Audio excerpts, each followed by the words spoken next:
The one thing the sound person said was, make sure you take it off mute. I have already failed. I'm sorry. We're doing okay. My plan for this evening in the time that we have together is to do two things, okay? What I want to do is I want us to look at a text from Luke chapter 20 together. So if you've got your Bibles with you, maybe you've brought one, maybe you've got it on your phone, why don't you take it out and open up to Luke's Gospel, chapter 20. And we're going to look at what might seem at first like an unusual passage to teach on when it comes to worship. But I'm hoping that at the end of the 3 hours, I have 3 hours, don't I? 4, we're going to go, go big or go home. At the end of our time, that I hope that will have kind of made a little bit more sense. And we're going to be using this text from Luke 20, I suppose, to expand our understanding of what worship is and what it is that we believe is happening, what God is doing while we gather together as God's people to worship. And then what I'd like to do, if we've got any time towards the end, maybe the last 2 hours, David, it might just be you and me, but we're going to use that text from Luke chapter 20 as a bit of a platform. And I want to jump off it and briefly share 3 practical ideas in terms of what it tells us, in terms of how we can nurture the process of corporate worship on our end. Is that okay? So those are the 2 things. We're going to look at this Luke 20 text. We're going to think about our vision of what worship is, what it's all about, what we believe is happening as we gather together as God's people for worship. And then we're going to reflect on some practical things that we can do to nurture things on our end. So Peter has very kindly agreed to come and read for us. Peter's going to be reading from the New Living Translation. So if that's different to what you're tracking along with, have patience. Thanks, Peter. This is Luke 20, reading from verse 20. Watching for their opportunity, the leaders sent spies pretending to be honest men. They tried to get Jesus to say something that could be reported to the Roman governor so he would arrest Jesus. Teacher, they said, we know that you speak and teach what is right and are not influenced by what others think. You teach the way of God truthfully. Now tell us, is it right for us to pay taxes to Caesar or not? He saw through their trickery and said, show me a Roman coin. Whose picture and title are stamped on it? Caesar's, they replied. Well then, he said, give to Caesar what belongs to Caesar and give to God what belongs to God. So they failed to trap him by what he said in front of the people. Instead, they were amazed by his answer and they became silent. This is the word of the Lord.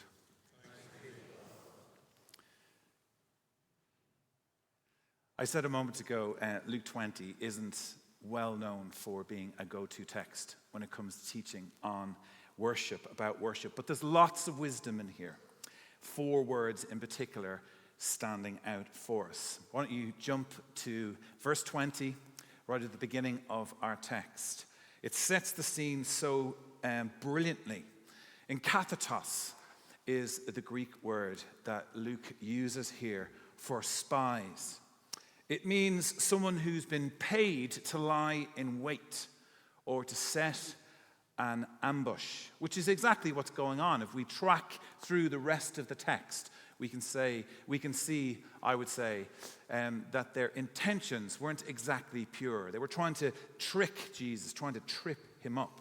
But just look again at the tail end of verse 20, how it describes these spies as people who are pretending to be honest. Now remember, this is a conversation we're having about worship, okay?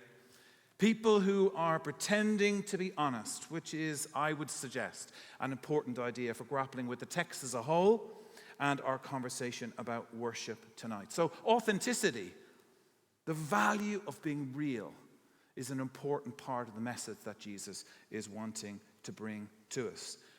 Let's track along in the rest of the text on to verse 21. Their next point of attack is flattery. And in verse 21, the conversation turns to teaching what is right without being influenced. Prosopone is the Greek word that's up on the screen there for you. Do you want to have a crack at pronouncing that? Prosopone? Let me hear you. Amazing. So in addition to this challenge of authenticity, Luke adds the topic of integrity as well. The Greek here, it's slightly different in the English translation. It reads a little bit more like this. You give right meaning, that's Jesus they're saying. You give right meaning and instruction without letting what others think make it past the surface of your life. So remember, we're talking about worship here. This idea of our worship being influenced by how we feel people might think of us. Again, this idea of what's beneath the surface of our lives presents itself as a key idea in grappling with the whole of the text. All of which then brings, if you track along to verses 24 and to 25, I'll work through them one at a time, these requests that Jesus makes. Seeing through all the nonsense going on around him and the motivations, the true motivations of the people in front of him, Jesus turns the tables on their trickery, one commentary says, and poses a few deeply challenging questions. Dignami. Do you want to give it a go? Dignami. Hello? Would you like to give it a go? No, I'm on my own. Okay. Only 3 more hours of this, don't worry. That's the Greek word that Luke uses here for show. Jesus invites them to own where they're really at, where they've compromised, and what they're relying on. Now, if we just press pause for a minute, dig deep, think about the context. Have you ever thought to ask why Jesus asked if they had a coin?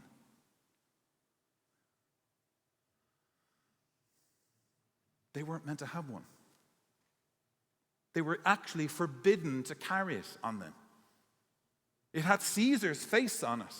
And if you're familiar at all, there was a picture of one a few slides back. It had the words inscribed onto the coin declaring that Caesar was God. They shouldn't have even had a coin. They were forbidden to even have one or carry it. But they did.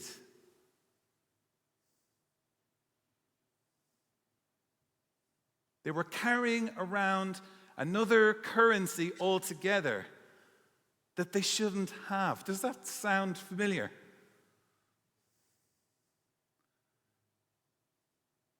He asked for a coin because he knew they would have one, but they shouldn't have.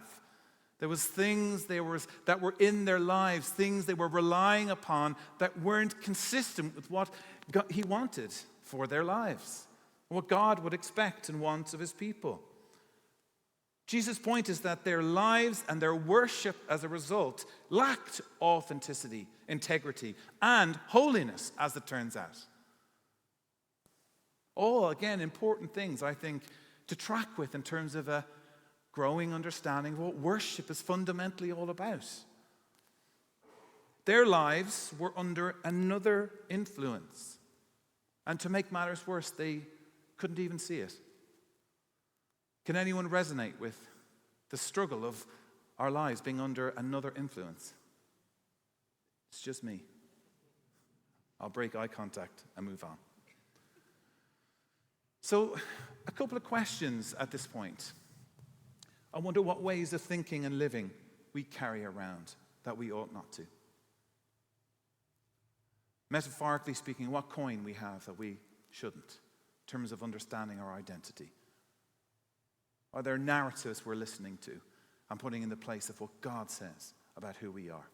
How might that impact our worship? I'd say massively. I'm married to a psychotherapist who's constantly telling me, your narrative's so wrong on that, Owen.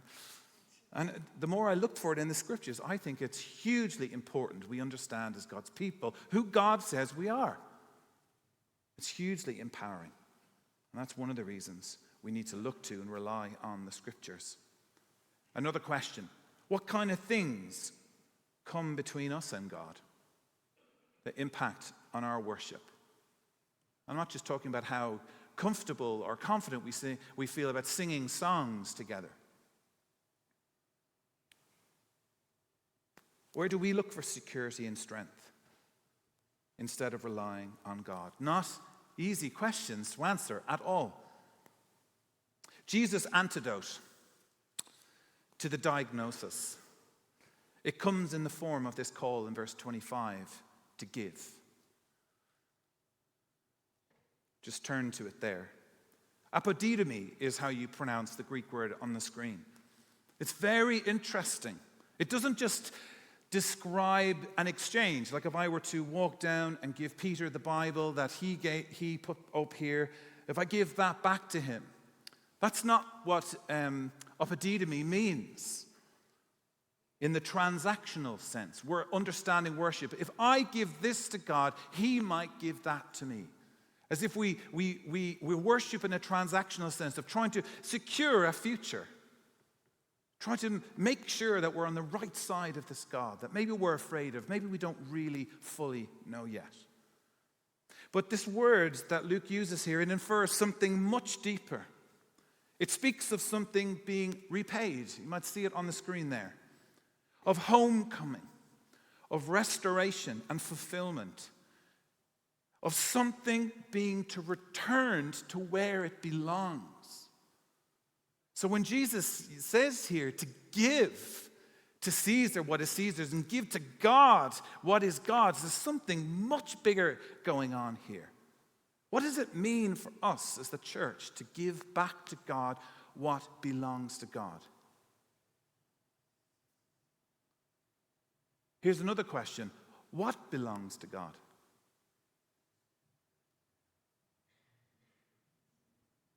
Everything. There's nothing in your life God isn't interested in. Every part of what makes us human is of interest to the God of heaven. And if we had a little bit more time, maybe another 3 or 4 hours, we'd realize these words are deeply rooted in the poetry of Genesis chapters 1 and 2, where we're told by the priestly writer of a God who created the human community for his pleasure and describes them as image bearers. Does that sound familiar? Image bearers in God's new creation. And with that, the lens that we've been looking through widens out beyond this moment in Luke 20 to include each of us here tonight, our lives, our communities, this diocese. These words speak powerfully into each of our lives about God's invitation to relationship with him. His invitation to return to him, to give him everything that belongs to him in our lives, and to honestly own where we have given ourselves to things we shouldn't, and the ill-fitting influences we've come under to make it in life. Luke 20 is about God's invitation to each of us to come home to where we belong. It's easy to miss at first, but the point is very subtle. We're the coin.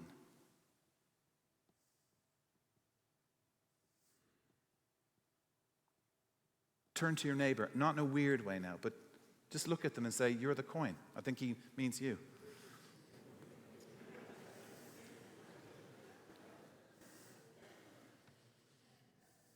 You did well. There was some weird looks going on, but I'd say 80% passed.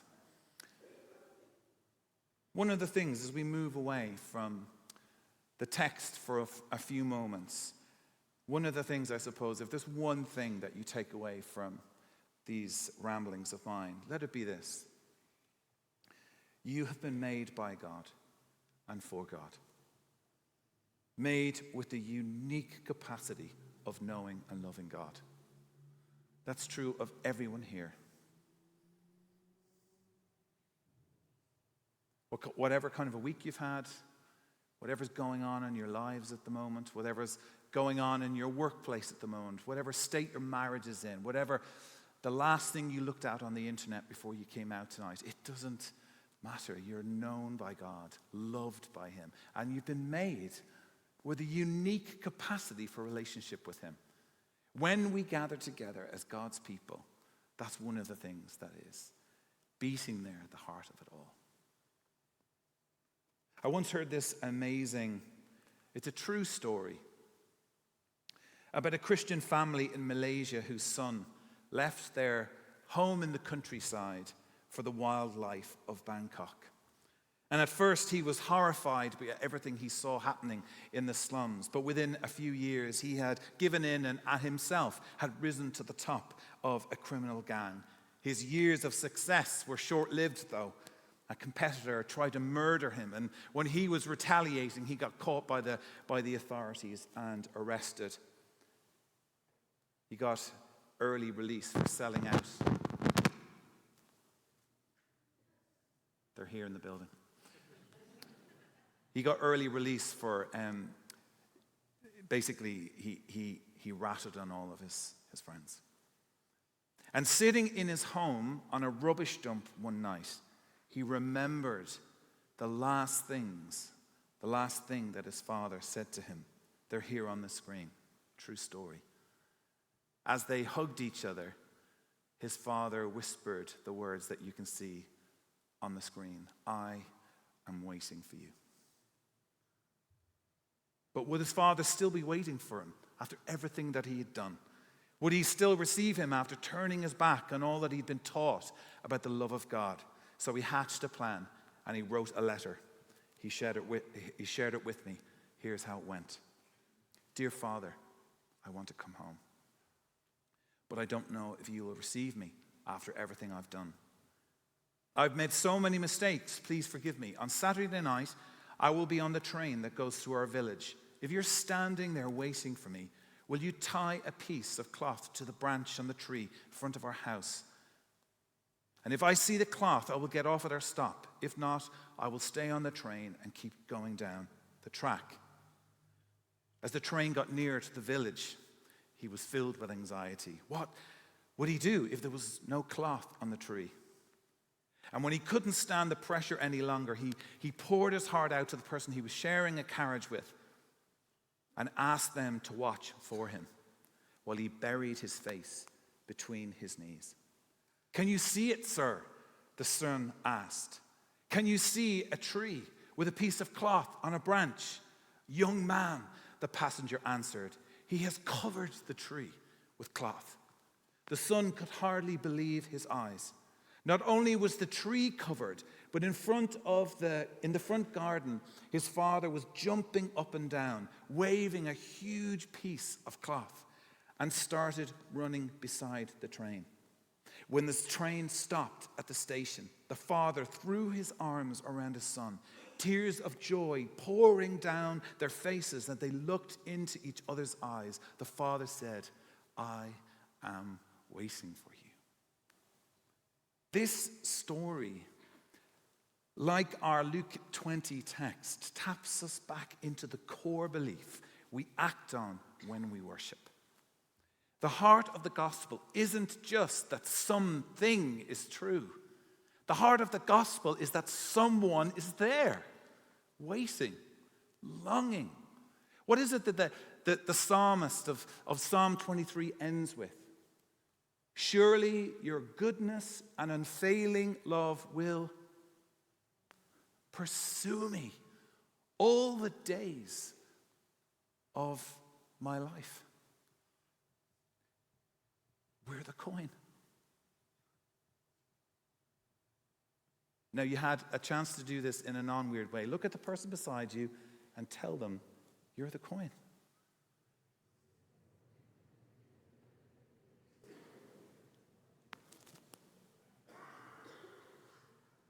The whole character of our spiritual journey changes when we live, move, and have our being in and from this place of relationship. This is hugely significant for our vision of worship in terms of what we believe is happening as the church. Sorry, I lost my place. Yeah, this is hugely significant for our vision of worship in terms of what we believe is happening as the church is remembered, put back together in this place of relationship. I'm really enjoying reading some A.W. Tozer at the moment. I love this quote. Always, everywhere, God is present. And always he seeks to discover himself to each one. We're the coin.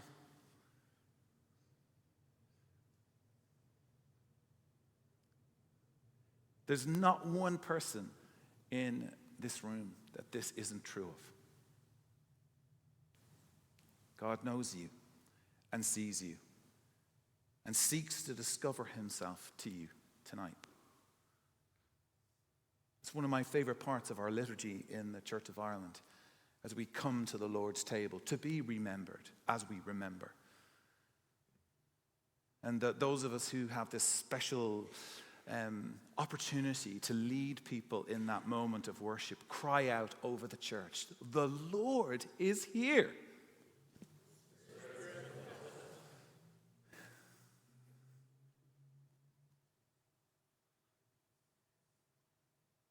He's with us.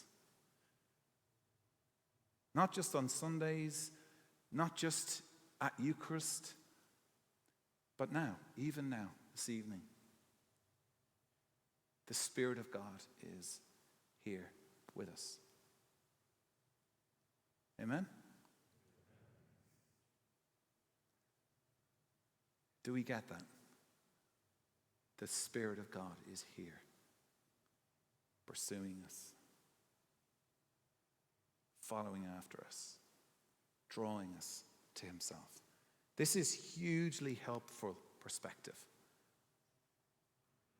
If this is who God is, what God is always doing, those of us who are called to lead worship or to participate in corporate worship, we need to learn to ask what kinds of practices and liturgies lend themselves to nurturing this process of return. And that's what I want us to reflect on for the next 4 hours. 3 things that I think help us to nurture this response together in terms of the process of worship. A personal fire, a pattern that fits, and a posture of practice. And the slide's not working. There we go. If we have a heart to see our worship services full of the presence of God, those of us who are called to lead should not and cannot be strangers to the kind of return that Luke 20 envisions us for. For years, this idea led me into anxiety. Was I doing enough? But what I've learned over the years is that it's not a case of putting in the transactional sense so that I could withdraw that in front of others. The thing of far greater worth has been born in the quiet and unseen places of intimacy with God. Eugene Peterson, the author, calls it soul craft, the fruit of countless small choices, the art of making ourselves available. There is the element of being led in worship by those who are called out from amongst God's people to help give shape to their life together. But what you bring and what you contribute isn't that you might get moved and raise an arm or sing in tune. I was listening, you did great tonight. But it's what you do from Monday to Saturday. It's making yourself available to God. My spiritual director, I'll talk about her in a minute, Eileen, she talks about sitting in the gaze of God. Nothing but being. Scripture study has its place, as do so many other spiritual disciplines. But what would it look like for us, for you, if I can challenge you to sit and be with God in his gaze? Make yourself available to him. you'll be surprised where it takes you. That's my story. A wild teenager growing up in a rectory in the west of Ireland. I'd smoke anything you gave me. I'd drink anything you gave to me to drink. I was gambling. I was stealing. I was a lost cause. But I met with God, and he changed my life. I'm still trying to hang on and follow wherever he leads. It may be that you personally bring great strengths to the public arena of preaching and worship leading. That may be your story. And if that's so, great. But if it's not, I would encourage you to simply be willing to live and be Godward in front of the people that you live your life with. And ask God to help you find natural ways for you to share about your interior life and journey with others. How could we possibly hope to lead others or speak to others about things we know nothing about ourselves? How could we possibly hope or expect to notice God's presence in a worship gathering if we are not used to being in it ourselves? I'll say a little bit more about risk in just a minute when it comes to practice. But sometimes all the Lord will do is give us a prompt in the middle of a time like this. And we have the opportunity to follow it, or we have the opportunity just to get on with things and do what we're used to doing. And the difference between those two outcomes, at first it looks like they're exactly the same, but actually in the long-term trajectory, they end up in completely different places. One last thought on this. I mentioned my spiritual director from Manresa Centre of Spirituality in Clontarf in Dublin, Eileen. But the greatest joy in my life over the past 4 years has been in finding and meeting regularly with a spiritual director. And so everywhere I go now, I advocate for this, especially among pastors and leaders. A personal fire need not be private. And when prayer becomes dry or boredom kicks in, having a companion, someone committed to walking with us and guiding us, is an unbelievably rich and helpful process. I want to encourage you to think about, who are you walking with? Who are you stoking those personal fires with? Moving on. A pattern that fits styles and approaches. Worship is an incredibly subjective thing. People have all kinds of ideas about what works and what doesn't, what's cool, what's not. If we have a heart to see our worship services full of the presence of God, those of us who are called to lead or participate corporately, we need to be open to change and finding patterns that fit. The topic of worship can be a difficult one. Everyone has a preference, and it takes courage to ask if the things that we like or become used to are in and of themselves in need of being renewed.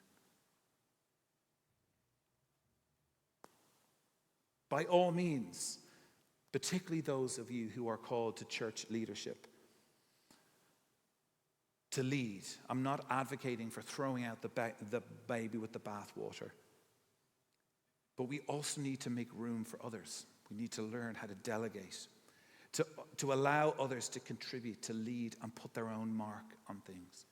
We need to become experts in asking for feedback, committed to the process of trial and error, and finding liturgies and practices that build a worship culture centered on our values. I love to tell this story. Often people will say, even Peter and I had a conversation about this earlier, where songs that I've written or came from the life of our church in Dublin have blessed them or encouraged them. And the worship culture in our church in St. Catherine's was an inspiration to them. But we didn't launch it publicly. We explored it in somebody's sitting room first. We got together with people who heard from God, people who had the gift of the prophetic. We got together with intercessors, people who longed and desired to pray, with kind of emerging, budding. I think I only knew 2 chords. I know 3 now, so that's 20 years later. That's not bad. But it was in that front room and the community that grew around it of risk and experiment and willingness to try new things, that then when we did plant it in to corporate worship on a Sunday, it wasn't just one person and a new song that was being taught on the guitar from the front. There are different ways to do this.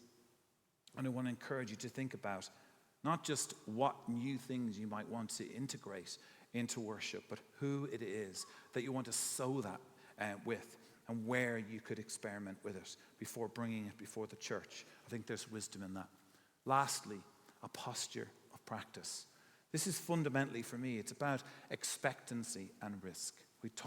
I've touched on this a couple of times. If we have a heart to see our worship services full of the presence of God, those of us who are called to lead and to participate corporately, we need to be clear about our expectations of what it is that is actually happening when we worship, and to adopt a posture of practice. Teaching, in terms of curriculum, it does help with this. But what I'm finding, as inspiring as my sermons are, I'm sure you can already testify to this, but modeling things exponentially grows people's retention of something you're trying to teach them.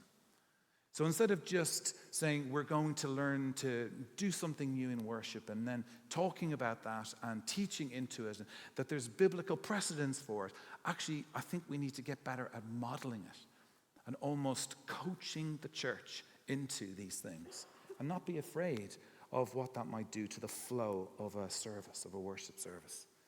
Jesus' own ministry was one of teaching and demonstrating the kingdom. Why would we expect anything to be different for us? It's great to spend time teaching on the person and the work of the Spirit, but that needs to be matched by our making room for the Spirit while we gather. If we don't, we're just saying, wouldn't that be nice? But we're actually not saying, Lord, over to you. Come and be all that you want to be to us this evening or this morning or whenever. This is almost certainly going to involve risk. Not risk for risk's sake, but giving time over to develop a coaching and waiting culture. The other week, on Sunday, and I mentioned this a minute ago, sometimes all the Lord will give you is a prompt or a nudge, and that's all you've got. We were just about to wrap up, worship had finished, we had stopped singing, and we'd released the kids. That sounds like they're a pack of hounds or something. There's a lot of them, and they're very loud, but I love it. And I was just about to close the gathering, and I just had that prompt, like we weren't finished yet. But I didn't know what was coming next. I wrestled with the Lord. I said, could I maybe learn on another day? And I just felt that's the fork in the road. Either this church is his, and he can do whatever he wants to do when we gather, or it's mine, and it's ultimately my fear or my ego that's driving the ship. So I just stood there and I said, is it okay if we just wait for a minute? I don't think we're done. And everyone's just like, oh yeah, totally, it was fine. I was all nervous. I think a lot of the time people are so happy to go with us. They just need to be told when the time it is, what's about to happen, and that now is the time we're going to do it. They were totally fine.